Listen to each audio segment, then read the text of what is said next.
ظاہر ہے وہی لوگ ٹھہرے جنہوں نے تم پر گولی چلائی تھی. اس کی موت سر میں گولی لگنے سے ہوئی ہے. میں نے کہا تم سے ہمارے بارے میں پوچھ گچھ نہیں ہوئی؟ وہ سب کچھ تو میں نے سنبھال لیا ہے, تمہیں فکر مند ہونے کی ضرورت نہیں ہے. زری گل نے پوچھا کہ بچی زرغونہ کا کچھ پتہ چلا؟ میں نے زری گل کا سوال انگریزی کے قالب میں ڈھال کر ناشا تک پہنچایا. میں اپنی پوری کوشش کر رہی ہوں. ناشا, میرا خیال ہے کہ مستان نے بھی بچی کو یاتریوں تک پہنچایا نہیں تھا. وہ اسے کسی محفوظ ٹھکانے پر چھوڑ کر آیا تھا اور کھو میں واپس آ کر تم سے پوچھ گچھ کرنا چاہتا تھا. اگر اس نے بچی یاتریوں کے حوالے کر دی ہوتی تو پھر اسے یہ بھی بتانا پڑتا کہ بچی کہاں اور کیسے ملی ہے. میرا اپنا بھی یہی خیال ہے. ناشا کا کتا مسلسل بھونک رہا تھا اور وہ اس کی طرف سے پریشان تھی. بولی, میں جنگل میں بہت دیر بھٹکنے کے بعد یہاں تک پہنچی ہوں. کافی وقت ہو گیا ہے.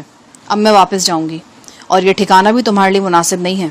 ایک تو یہاں سردی ہے, دوسرے تم کسی بھی وقت محافظوں کی نظروں میں آ سکتے ہو. میں نے تمہارے لیے بہت اچھا سا ٹھکانہ سوچ لیا ہے. کل میں تمہیں وہاں پہنچا دوں گی, اور کھانے کے لیے بھی کچھ ضرور لانا. زری گل مری مری آواز میں بولا.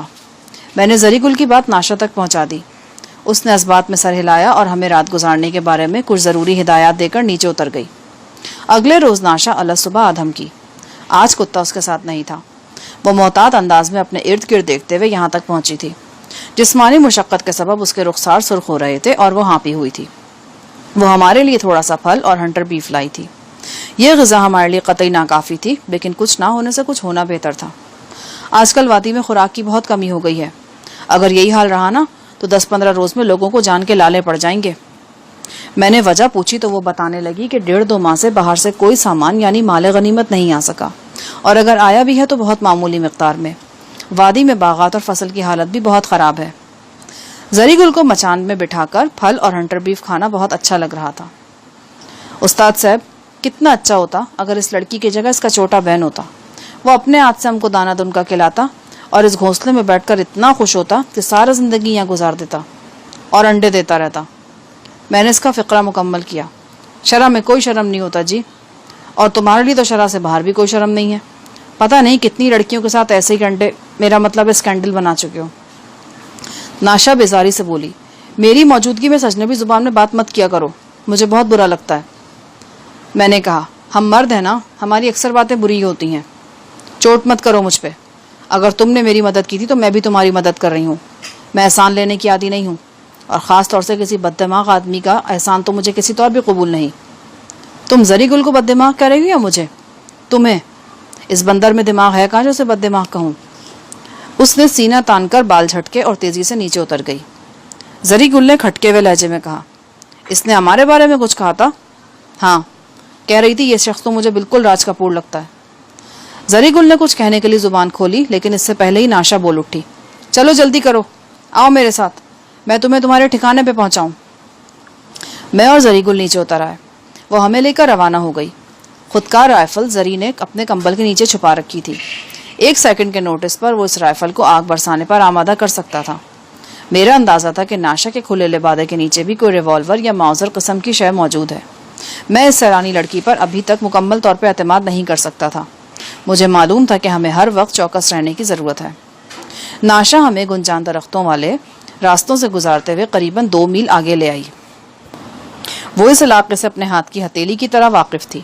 اب ہم جس جگہ سے گزر رہے تھے وہاں چٹانیں اور کھائیاں کثرت سے تھیں. اچانک وہ ایک چھوٹے سے کھنڈر کے سامنے رک گئی. یہ پتھروں کا بنا ہوا ایک مستطیل کمرہ تھا. اس کی چھت گنبد نما تھی. شابلود کی لکڑی کے دروازے پر سانڈ کی شبی کندہ تھی. دروازے کی کنڈی گرا کر ناشا اندر داخل ہو گئی. ہم نے بھی اس کی تقلید کی. یوں لگتا تھا کہ اس کمرے میں مہینوں سے کوئی داخل نہیں ہوا. چھت اور دیواروں پہ جالے لگے ہوئے تھے. عقب میں کھڑکی کھلتی تھی جس میں لوہے کی سلاخیں تھیں. اس کھڑکی سے گہری کھائی کا منظر دیکھا جا سکتا تھا. اس کمرے کی دیواروں پہ روغن سے مقامی دیوی دیوتاؤں کی تصویریں بنائی گئی تھیں. ناشا نے کہا, یہاں تم جب تک چاہو پوری حفاظت سے رہ سکتے ہو. بس یہ کوشش کرنا کہ دروازہ کم سے کم کھولا جائے. یہ کمرہ ہے کیا؟ بس کمرہ ہے, اور کیا ہے. کوئی ادھر آتا جاتا نہیں. بالکل ویران جگہ, اسی لیے خالی پڑا ہے. جب تک تم اپنا آئندہ کا لاہ عمل نہیں سوچتے یہاں رہ سکتے ہو. میں کوشش کروں گی کہ روزانہ کم از کم 1 بار تمہیں کھانے کو ملتا رہے. اور اگر کوئی تمہارے پیچھے لگ کر یہاں تک پہنچ گیا تو؟ میرے دماغ میں بھس نہیں بھرا ہوا. اچھی اطلاع ہے. ایک بری اطلاع بھی ہے. وہ کیا؟ زرغونہ کو یاتریوں کے حوالے کر دیا گیا ہے. کب کی بات ہے یہ؟ کل شام کی. وہ اب تک مستان کے ایک چچا کے پاس تھی. مستان کا چچا بچی کو نئے سردار سدرت کے سپرد کرایا تھا. سدرت اسے جاتری لے گئے ہیں. او گاڈ, اب وہ کیا کریں گے اس کے ساتھ؟ اس کا فیصلہ بھی 1-2 دن میں ہو جائے گا, اور یہ بھی ہو سکتا ہے کہ کچھ تاخیر ہو جائے. آج کل سب سے اہم مسئلہ خوراک کی کمی کا ہے. بستی کے سب بڑے جن میں جاتری بھی شامل ہیں سر جوڑ کر اس مسئلے پہ غور کر رہے ہیں. ویسے وہ بچی تمہیں بہت یاد کرتی ہوگی. جب وہ میرے پاس بھی تھی تو بار بار تمہارے بارے میں پوچھتی رہتی تھی. اس کے معصوم ذہن میں یہ بات بیٹھی ہوئی ہے کہ وہ تمہارے پاس محفوظ رہے گی, اور شاید اس لیے کہ تم نے پہلے بھی اس کی جان بچائی تھی. میری نگاہوں میں زرغونہ گھومنے لگی. کچھ دیر ہمارے پاس بیٹھ کر ناشا چلی گئی. ہم نے دروازہ اندر سے بند کر لیا. اس بند کمرے میں ہمیں دیکھنے والا کون تھا؟ اس رات ہم نے کمرے کو گرم کرنے کے لیے چوری چھپے آگ بھی جلائی. دہکے ہوئے کوئلے ایک بہت بڑی نعمت محسوس ہوئے. آگ تاپنے کا جو مزہ اس رات آیا پوری زندگی میں نہیں آیا تھا. شاید اس کی وجہ یہ تھی کہ بہت دنوں بعد آگ تاپی تھی, یا پھر داناؤں کا یہ قول درست ثابت ہوا تھا کہ گناہ اور جرم کے کاموں میں زیادہ مزہ ہوتا ہے. اس وادی میں آگ جلانا جرم تھا, لہٰذا یہ جرم بھی بہت لذت انگیز محسوس ہوا. زری گل تو آگ پہ صدقے واری جا رہا تھا. اس کا بس نہیں چل رہا تھا, ورنہ وہ کپڑے اتار کر کوئلوں میں کود پڑتا. ہمارے چاروں طرف خطرناک کھائیاں تھیں اور ٹھٹری ہوئی پہاڑیاں تھیں. ایک طویل رات کے سناٹے میں ہم کسی کہانی کے 2 بھٹکے ہوئے کرداروں کی طرح آگ کے گرد بیٹھے تھے اور باتیں کر رہے تھے. پاکستان کی باتیں, لاہور کی باتیں, لاہور کے گلی کوچوں کی باتیں, اور ان گلی کوچوں میں رہنے والوں کی باتیں. ان لوگوں کی باتیں جو ہمارے اپنے تھے لیکن ہم سے بہت دور تھے. میری بہن شفتہ, ساہی صاحب, ان کی شوق بیٹی فریال, انجم اور غزالہ. یوں لگتا تھا کہ غزالہ سے بچھڑے برسوں بیت گئے ہیں. میں اسے یاد نہیں کرتا تھا, کیونکہ یاد اسے کیا جاتا ہے جو بھول چکا ہو. وہ تو ہر وقت ہر گھڑی مجھے یاد رہتی تھی. کسی نہ کسی بہانے میری سوچوں پہ قبضہ جمائے رہتی تھی. کبھی کبھی مجھے لگتا تھا کہ اس نے شیخ قاسم سے شادی صرف اس لیے کی تھی کہ وہ اپنی اور میری محبت کو زندہ جاوید کرنا چاہتی تھی, اور اگر واقعی ایسا تھا تو وہ اپنی کوشش میں کامیاب رہی تھی. میں نے غزالہ کو کھو کر پا لیا تھا. اب وہ ہر وقت میرے پاس رہتی تھی. بے شک وہ میری دلہن نہیں بنی تھی, اس کے ہاتھوں میں میرے نام کی مہندی نہیں رچی تھی, لیکن اس کے لب و رخسار مجھ سے چھین لیے گئے تھے. وہ ایک گداس دل میرے لیے چھوڑ گئی تھی. وہ تکلیف دہ تھا, لیکن مجھے دنیا کی ہر راحت سے بڑھ کر عزیز تھا. کسی وقت میرا تصور پڑ لگا کر اڑتا اور گلبرگ لاہور کی اس کوٹھی میں پہنچ جاتا جہاں غزالہ اپنے والدین کے ساتھ رہ رہی تھی. میں تصور کی نگاہ سے دیکھتا کہ میں کالجیٹ لڑکے کی طرح دیوار پھاند کر غزالہ کے گھر میں گھس گیا ہوں, اور پھر اس کمرے میں پہنچ گیا ہوں جہاں غزالہ بیٹھی میڈیکل کی کوئی موٹی سی کتاب پڑھ رہی ہے. مجھے دیکھ کر وہ لرز جاتی ہے. شاہجہان, اب کیوں آئے ہیں آپ کو معلوم ہونا چاہیے کہ میں شادی شدہ عورت ہوں. غزالہ, اپنے دل پہ میرا بس نہیں, میں تم سے دور نہیں رہ سکتا. پہلے بھی تو دل پر آپ کا بس نہیں تھا, آپ میرے قریب نہیں آ سکتے تھے. ہاں غزالہ, یہ دل پاگل ہے, میں اعتراف کرتا ہوں. میرے پاس اپنی صفائی میں کہنے کے لیے کچھ بھی نہیں ہے. میں آگے بڑھ کر اس کا نرم و ملائم ہاتھ تھام لیتا ہوں. اس کے بدن میں جھرجھری جاگتی ہے, پیشانی پہ ناگواری کی شکنیں ابھرتی ہیں. وہ کچھ کہنا چاہتی ہے لیکن کہہ نہیں سکتی. پھر ہارے ویسے انداز میں وہ اپنا بازو ڈھیلا چھوڑ دیتی ہے, جیسے اس بازو کو میرے حوالے کر دیا ہو اور اپنے باقی جسم کے ساتھ کہیں دور ہٹ گئی ہو. میں اس بازو کو کسی مقدس صحیفے کی طرح چوم لیتا ہوں اور آنسوؤں سے بھگونے لگتا ہوں. نہ جانے کیوں کسی وقت میں اندیشے سے لرز جاتا تھا کہ میرے تصور کا یہ منظر حقیقت کا روپ دھار لے گا اور میں شاہ جہان LLB, جو بہت سے لوگوں کی نگاہ میں ایک دبنگ اور دھانسو شخص ہوں, اپنے دل کے ہاتھوں تنکے کی طرح حقیر ہو جاؤں گا. اگلے روز دوپہر کے وقت ناشا آئی. وہ آج ہمارے لیے پھر کچھ بچا کچا کھانا لائی تھی. میں نے اس سے کہا تھا کہ وہ صفدر اور جان چاول کی خیریت معلوم کر کے آئے. وہ یہ کام کر کے آئی تھی. اس نے بتایا کہ وہ دونوں خیریت سے ہیں. ناشا, میں بہت فکر مند ہوں زرغونہ کے بارے میں. کہیں ایسا نہ ہو کہ ہم اسے دیکھتے رہ جائیں اور جاتری کسی رات خاموشی سے منحوس رسم ادا کر دیں. توقع نہیں کہ ایسا ہو. میں نے تمہیں بتایا ہے نا کہ اس وقت وادی میں سب سے اہم مسئلہ خوراک کا ہے. کسی کو کسی چیز کے بارے میں سوچنے کی فرصت نہیں. پھر بھی ایک انسانی جان کا معاملہ ہے جو چلی گئی تو واپس نہیں آ سکے گی. ہمیں بچی کے بارے میں کسی طرح کا رسک نہیں لینا چاہیے. کمرے میں کچھ دیر گمبھیر خاموشی طاری رہی. ہم تینوں ہی اپنی اپنی جگہ پر کچھ سوچ رہے تھے. پھر میں نے ناشا سے پوچھا, وہ مجسمہ کہاں ہے جہاں بچے کو چھوڑا جاتا ہے؟ وہ زیادہ دور نہیں, ہم اس مقام کے قریب ہی ہیں. اس نے اٹھ کر کمرے کی عقبی کھڑکی کھولی. سامنے دور تک کھائیاں اور چوٹیاں نظر آ رہی تھیں. وہ آہنی سلاخوں کے درمیان سے بازو نکال کر بولی، وہ سامنے جو سرسب ٹیلا نظر آ رہا ہے نا، اس کے عقب میں نرپال دیوتا کا مجسمہ ہے۔ یہ تو بہت نزدیک ہے، اس کا مطلب ہے کہ بستی بھی زیادہ دور نہیں ہے۔ ہاں، 2-2.5 میل کا فاصلہ ہوگا۔ اگر کوئی گھومتا پھرتا ہماری اس پناہ گاہ کی طرف آ گیا تو؟ میں نے کہا نا کہ ادھر کوئی نہیں آئے گا۔ جاتریوں نے کسی بھی شخص کو ادھر آنے سے منع کر رکھا ہے۔ 2-3 سال پہلے تک اس کمرے کو دیویوں کا پنگھٹ کہا جاتا تھا۔ لوگ یہاں آتے تھے اور عقیدت سے اس کی دیواروں کو بوسے دیتے تھے، اور اس کے سائے میں لیٹنا بہت ہی بابرکت سمجھا جاتا تھا۔ لیکن پھر یہاں ایک حادثہ ہو گیا۔ ایک جوان لڑکی اس کمرے کی پچھلی کھڑکی سے گہری کھائی میں گر کر مر گئی۔ اس حادثے کے بعد جاتریوں نے اعلان کیا کہ پنگھٹ پہ عام لوگوں کی آمد و رفت سے دیویاں ناراض ہو گئی ہیں، لہٰذا آئندہ کوئی اس جگہ کا رخ نہیں کرے گا۔ پچھلی کھڑکی میں سلاخیں لگا دی گئیں، لوگوں نے یہاں آنا جانا بند کر دیا اور یہ جگہ ویران ہو گئی۔ یہ پچھلے برس سردیوں کی بات ہے۔ جاتریوں کو پتہ چلا کہ کچھ لوگ اب بھی چوری چھپے یہاں آ جاتے ہیں اور دیواروں کو باہر سے چوم چاٹ کر اور منتیں مان کر چلے جاتے ہیں۔ جاتریوں کے مشورے پہ سابق سردار پاناما نے یہاں کی نگرانی کروائی اور رات کے وقت کئی آنے والے افراد کو پکڑا۔ پکڑے جانے والوں میں زیادہ تر بستی کے بڑے بوڑھے تھے۔ تمہیں پتہ ہی ہے، اکثر بوڑھے بڑے کٹر ہوتے ہیں، خاص طور سے مذہبی معاملوں میں۔ وہ جو کام ساری زندگی کرتے رہے ہوں اسے آخری وقت میں کیسے چھوڑ سکتے ہیں؟ جاتریوں کے منع کرنے کے باوجود وہ یہاں پہنچ جاتے تھے۔ ان دنوں پاناما کے حکم پر اس مقام کے ارد گرد شکاری پھندے لگا دیے گئے تاکہ انسان تو انسان، کوئی جانور بھی پنگھٹ کے قریب نہ پھٹکے۔ یہ آہنی پھندے گھاس پھوس میں دبائے گئے تھے۔ اس کی وجہ سے کئی افراد پکڑے گئے اور جنگلی جانور بھی اسیر ہوئے۔ بعد ازاں یہ پھندے یہاں سے ہٹا لیے گئے تھے کیونکہ لوگوں کی آمد و رفت بالکل ختم ہو گئی تھی۔ مہرت سے اس کمرے کو دیکھنے لگا جسے دیویوں کا پنگھٹ کہا جاتا تھا۔ یہ بڑا افسانوی سا نام تھا، اور نام سے بڑھ کر ماحول افسانوی تھا جس میں یہ پنگھٹ واقع تھا۔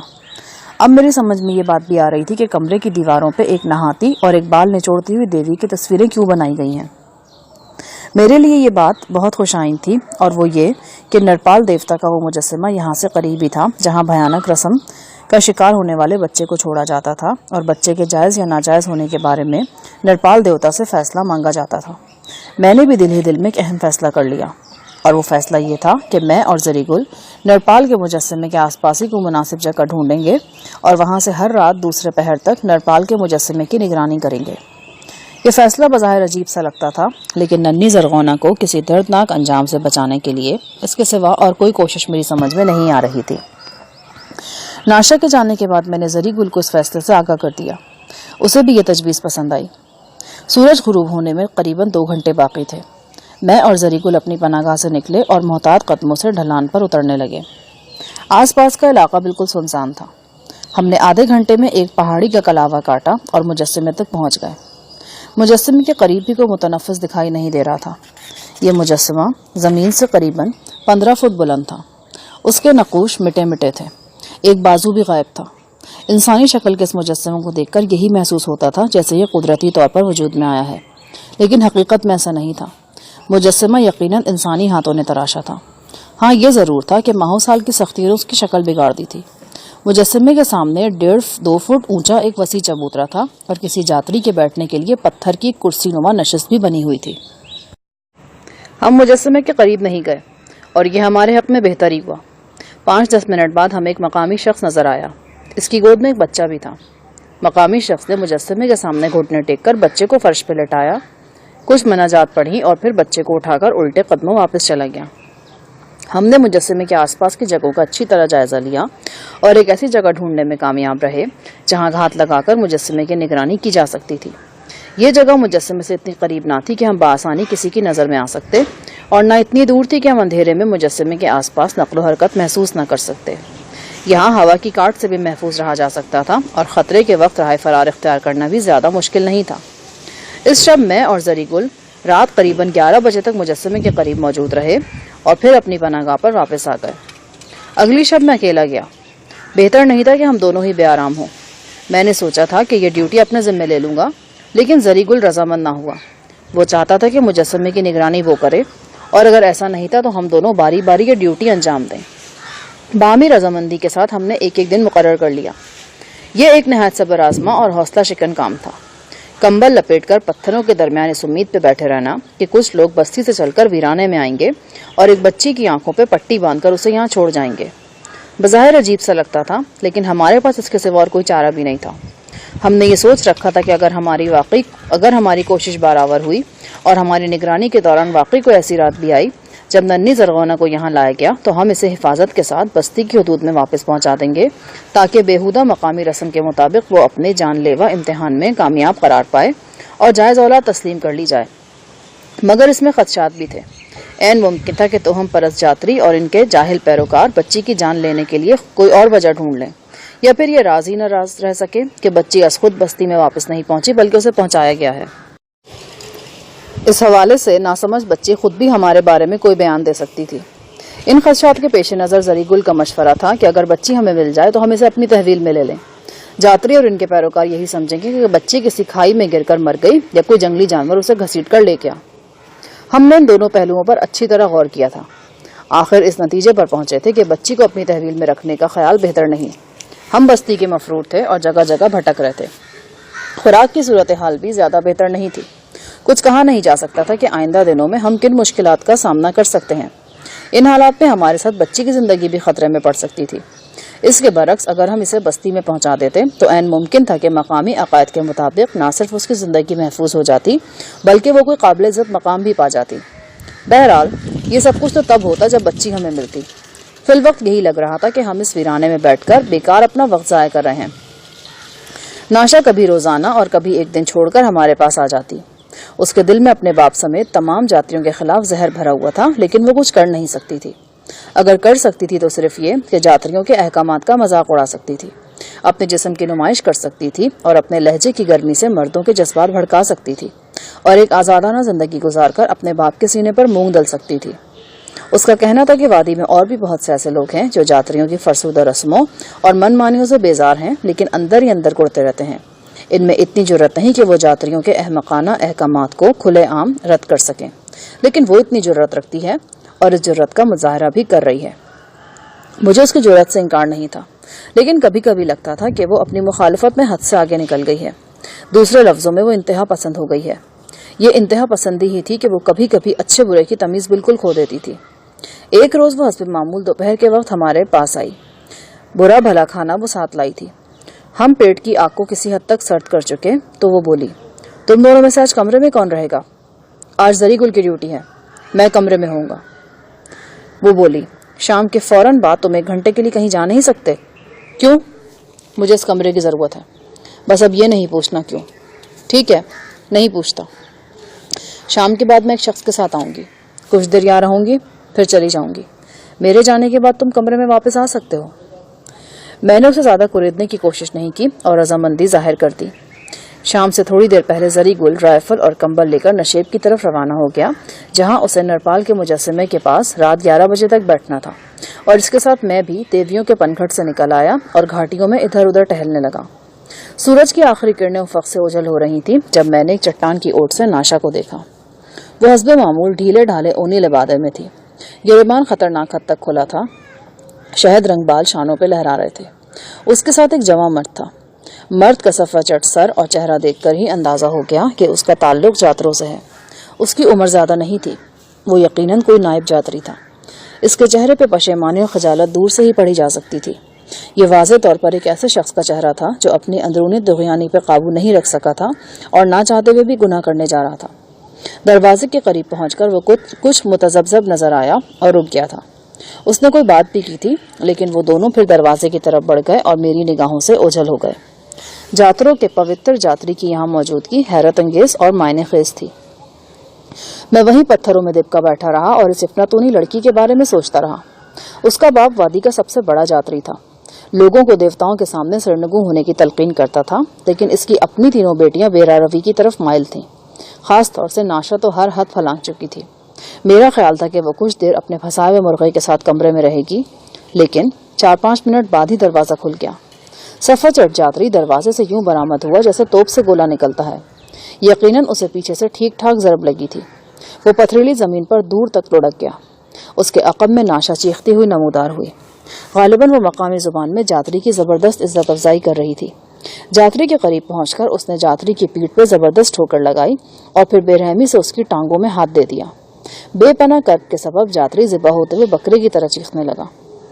اس کی زندگی ناشا کی گرفت میں تھی۔ مجھے یوں لگا جیسے ناشا ابھی اس کی جان لے لے گی. سانسیں باقی تھیں جو وہ تڑپ پھڑک کر چھوٹ گیا.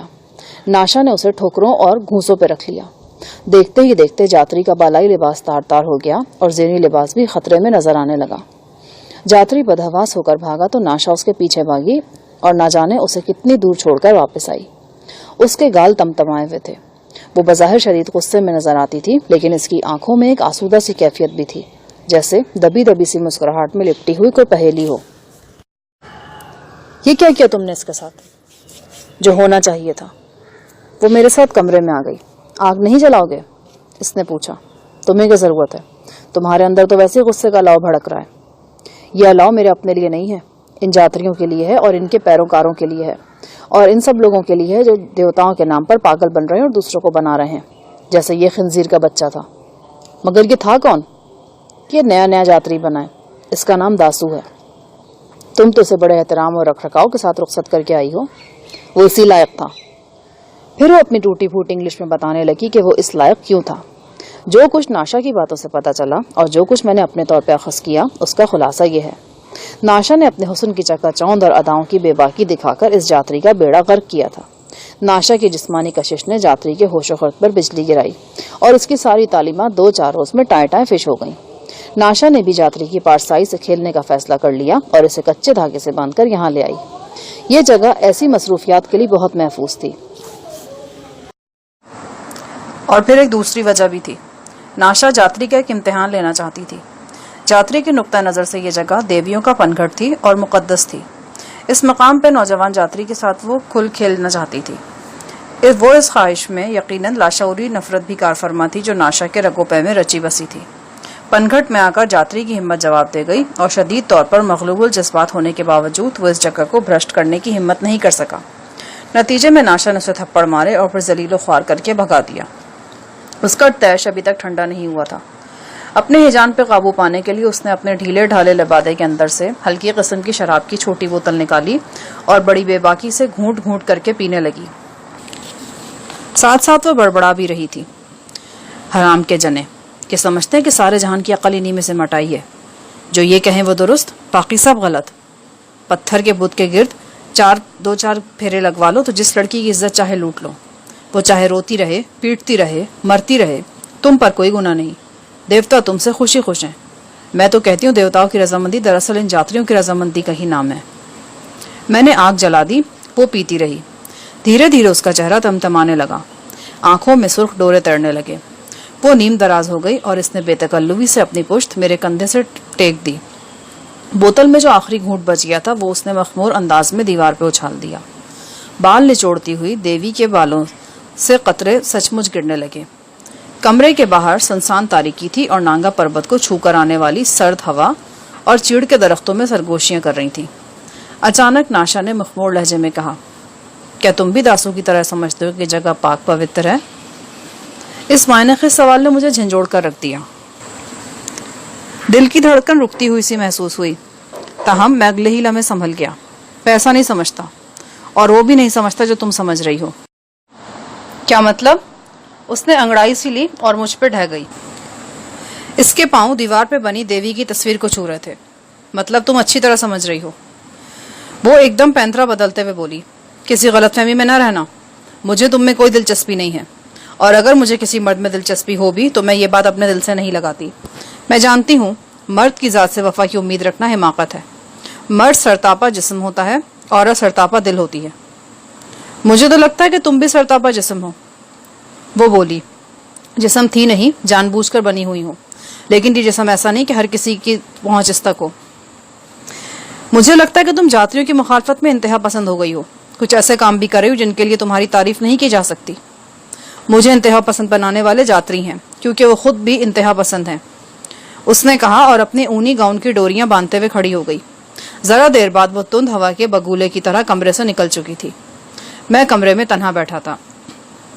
رات کے وقت نرپال کے مجسمے کے سامنے ڈیوٹی دیتے ہوئے ہمیں 10-12 روز گزر چکے تھے. وادی میں قحط کی سی صورتحال برقرار تھی. ناشا وقتاً فوقتاً ہماری پناہ گاہ میں پہنچتی رہتی تھی. وہ خوراک کے علاوہ تازہ خبریں بھی لاتی تھی. کوشش کے باوجود وہ اب تک یہ نہیں جان سکی تھی کہ زرغونہ کو کہاں رکھا گیا ہے. میں نے سلسلے میں ناشا کے ذریعے سفیر سے بھی مدد لینا چاہی، لیکن ناکامی ہوئی. یہ بھی معلوم نہیں ہو سکا کہ زرغونہ کے بارے میں جاتریوں کا فیصلہ تبدیل ہوا ہے یا نہیں۔ عجیب مخمصے کی سی کیفیت تھی۔ کبھی کبھی تو لگتا تھا کہ شاید پاناما کی طرح اس کی بیٹی بھی المناک انجام سے دوچار ہو جائے گی۔ ایک روز ناشا آئی تو زری گل کو بھی اپنے ساتھ لے گئی۔